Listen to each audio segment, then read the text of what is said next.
Josué assembla toutes les tribus d'Israël à Sichem, et il convoqua les vénérables d'Israël, ses magistrats, ses juges et ses officiers. Et ils se présentèrent devant Dieu.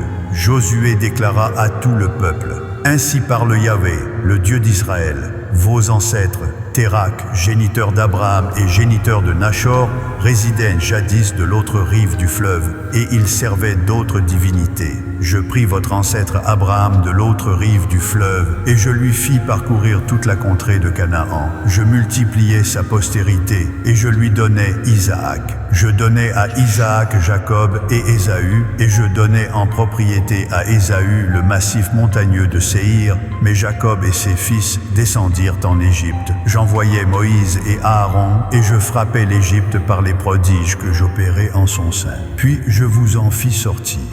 Je fis sortir vos pères de l'Égypte, et vous parvîntes à la mer.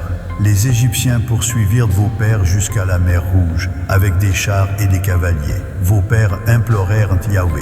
Et Yahvé mit des ténèbres entre vous et les Égyptiens. Il ramena sur eux la mer, et elle les submergea. Vos yeux ont contemplé ce que j'ai fait aux Égyptiens, et vous demeurâtes longtemps dans les solitudes. Je vous conduisis dans la contrée des Amoréens, qui résidaient de l'autre rive du Jourdain, et ils combattirent contre vous. Je les livrai entre vos mains, vous prîtes possession de leur contrée, et je les anéantis devant vous. Balak, fils de Tsippor, roi de Moab, se leva et combattit Israël. Il fit mander Balaam, fils de Béor, pour qu'il vous maudît. Mais je ne voulus point prêter l'oreille à Balaam, il vous bénit, et je vous délivrai de la main de Balak. Vous franchîtes le Jourdain, et vous parvîntes à Jéricho. Les habitants de Jéricho combattirent contre vous, les Amoréens, les Phéréziens, les Cananéens, les Hétiens, les Guirgasiens, les Éviens et les Jébusiens. Je les livrai entre vos mains, et j'envoyai devant vous les frelons, qui les expulsèrent loin de votre face, comme les 2 rois des Amoréens. Ce ne fut ni par ton glaive, ni par ton arc. Je vous octroyai une contrée que vous n'aviez point labourée, des cités que vous n'aviez point édifiées et que vous habitez, des vignes et des oliviers que vous n'aviez point plantés et qui vous servent de subsistance. Maintenant, révérez Yahvé et servez-le avec intégrité et fidélité. Faites disparaître les divinités qu'ont servi vos pères de l'autre rive du fleuve et en Égypte, et servez Yahvé. Et si vous ne trouvez pas opportun de servir Yahvé, choisissez aujourd'hui qui vous voulez servir, ou les divinités que servaient vos pères au-delà du fleuve, ou les divinités des Amoréens dans la contrée desquelles vous résidez. Moi et ma maison, nous servirons Yahvé. Le peuple répliqua et dit: Loin de nous la pensée d'abandonner Yahvé et de servir d'autres divinités, car Yahvé est notre Dieu. C'est lui qui nous a fait sortir de la contrée d'Égypte, de la maison de servitude, nous et nos pères. C'est lui qui a opéré sous nos yeux ces grands prodiges et qui nous a préservés pendant toute la route que nous avons suivie et parmi tous les peuples au milieu desquels nous avons cheminé. Il a expulsé devant nous tous les peuples et les Amoréens qui résidaient dans cette contrée. Nous aussi nous servirons Yahvé, car il est notre Dieu. Josué dit au peuple: Vous n'aurez pas la force de servir Yahvé, car c'est un Dieu saint, c'est un Dieu jaloux. Il ne pardonnera point vos transgressions et vos iniquités.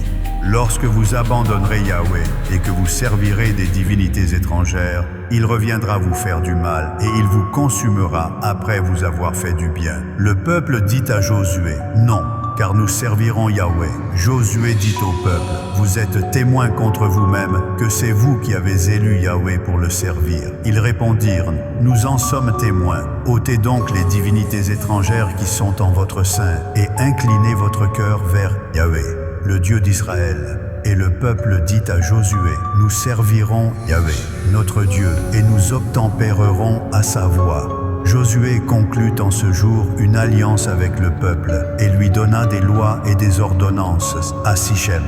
Josué consigna ces choses dans le livre de la loi de Dieu. Il prit une grande pierre qu'il érigea là sous le chêne qui était dans le lieu consacré à Yahvé. Et Josué dit à tout le peuple: Voici, cette pierre servira de témoignage contre nous, car elle a entendu toutes les paroles que Yahvé nous a adressées. Elle servira de témoignage contre vous, afin que vous ne soyez pas infidèles à votre Dieu. Puis Josué congédia le peuple, chacun dans son patrimoine. Après ces choses, Josué, fils de Nun, serviteur de Yahweh, mourut, âgé de 110 ans. On l'ensevelit dans le territoire qu'il avait eu en partage à Timnath-Sérah, dans le massif montagneux d'Éphraïm, au septentrion du mont Gash. Israël servit Yahweh pendant toute la vie de Josué et pendant toute la vie des vénérables qui survécurent à Josué et qui connaissaient tout ce que Yahweh avait fait en faveur d'Israël.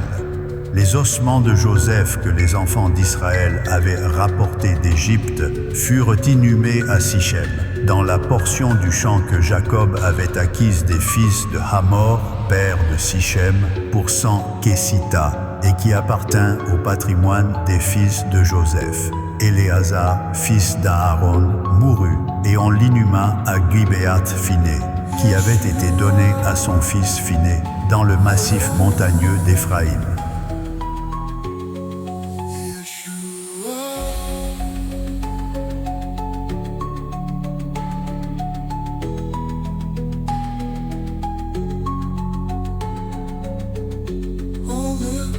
How much